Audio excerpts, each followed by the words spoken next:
जय गुरु जी संगत जी। वीडियो को लाइक कर लीजिए, चैनल को सब्सक्राइब कर लीजिए और बेल आइकन के बटन को भी प्रेस कर लीजिए ताकि आने वाले हर सत्संग की नोटिफिकेशन आपको मिल सके।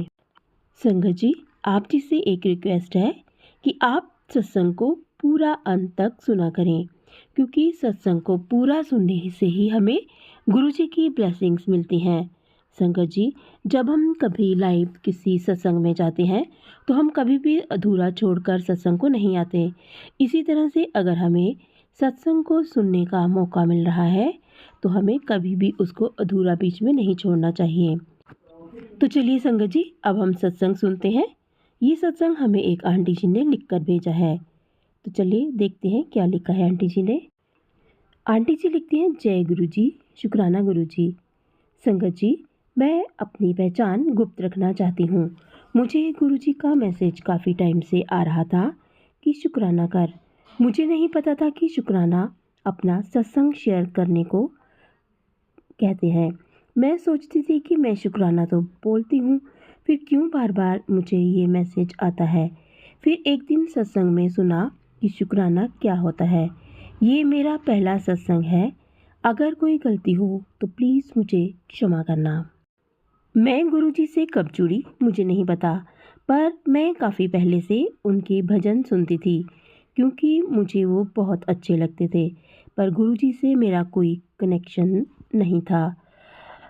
2022 में मैंने गुरुजी के बारे में सुना, पर फिर भी कोई ध्यान नहीं दिया। 2023 में मैंने अपने पापा को हमेशा हमेशा के लिए खो दिया। जब मेरे पापा जी बीमार थे तब तक एक संगत आंटी जी ने हमें वापस गुरुजी के बारे में बताया और उनका जल प्रसाद लेने को बोला। हम जल प्रसाद पापा जी को देने लगे और मम्मी जी सुबह शाम गुरुजी के मंत्र जाप लगा देते। और जब मैं भी पापा जी के पास बैठती तो मंत्र जाप सुन लेती, वो भी सिर्फ इसलिए क्योंकि संगत आंटी जी ने बोला था कि इनमें बहुत शक्ति है। बस ऐसे ही टाइम निकलता गया। फिर 2023 में छुट्टियों में मैं मायके गई तो वहाँ पे बहुत बड़ा स्वरूप गुरुजी का किसी ने फ्रेम करवाने के लिए दिया हुआ था। उसमें गुरुजी के वाइट चोले में 3 स्वरूप थे। तो मुझे पता नहीं क्यों देख कर बहुत खुशी हुई और मैं बोली, वाह गुरुजी का इतना बड़ा स्वरूप। फिर मेरी मम्मी जी ने बोला कि किसी ने फ्रेम करने को दिया है, तो मैंने बोला अच्छा, और माथा टेक कर दूसरे रूम में चली गई।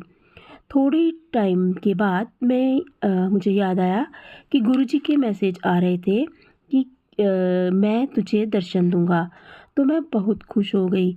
मैंने सबको बताया। मेरी 2 सिस्टर भी मायके में आई हुई थी। बस फिर रात का डिनर किया, बातें की और सो गए।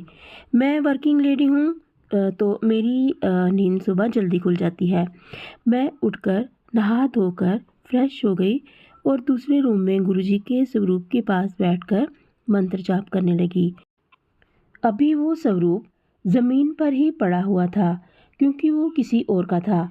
मैं अचानक से किचन में गई तो वहाँ गैस की पाइप लीक हो रही थी। मम्मी जी पूजा रूम में थे और बाकी पूरी फैमिली सो रही थी। तो मैं डर गई। जल्दी से गुरुजी का नाम लिया और गैस सिलेंडर को नीचे से बंद कर दिया। फिर मैंने सबको सुनाया तो मेरी मम्मी जी बोलते, मुझे तो कोई स्मेल नहीं आ रही, जबकि पूरी किचन में स्मेल ही स्मेल हो रही थी। ऐसे बहुत से सत्संग हैं, वो फिर शेयर करूँगी। ये बहुत लंबा हो गया है। गुरुजी मुझे डेली जोत में दर्शन देते हैं, कभी फूल रूप में और कभी तितली रूप में। मैं पूजा रूम में 2 ज्योति जलाती हूँ, एक माता की और एक शिव जी की। गुरुजी दोनों ज्योतियों में मुझे दर्शन देते हैं। जय गुरुजी, शुक्राना गुरुजी। मुझे गुरुजी ने तितली रूप में भी कई बार दर्शन दिए हैं और कबूतर रूप में तो मैक्सिमम ही दर्शन देते रहते हैं। जय गुरुजी, शुक्राना गुरुजी। अब मैं अपने सत्संग को यहीं विराम देती हूँ और मंत्र जाप करती हूँ। ओम नमः शिवाय। शिवजी सदा सहाय। ओम नमः शिवाय। गुरुजी सदा सहाय।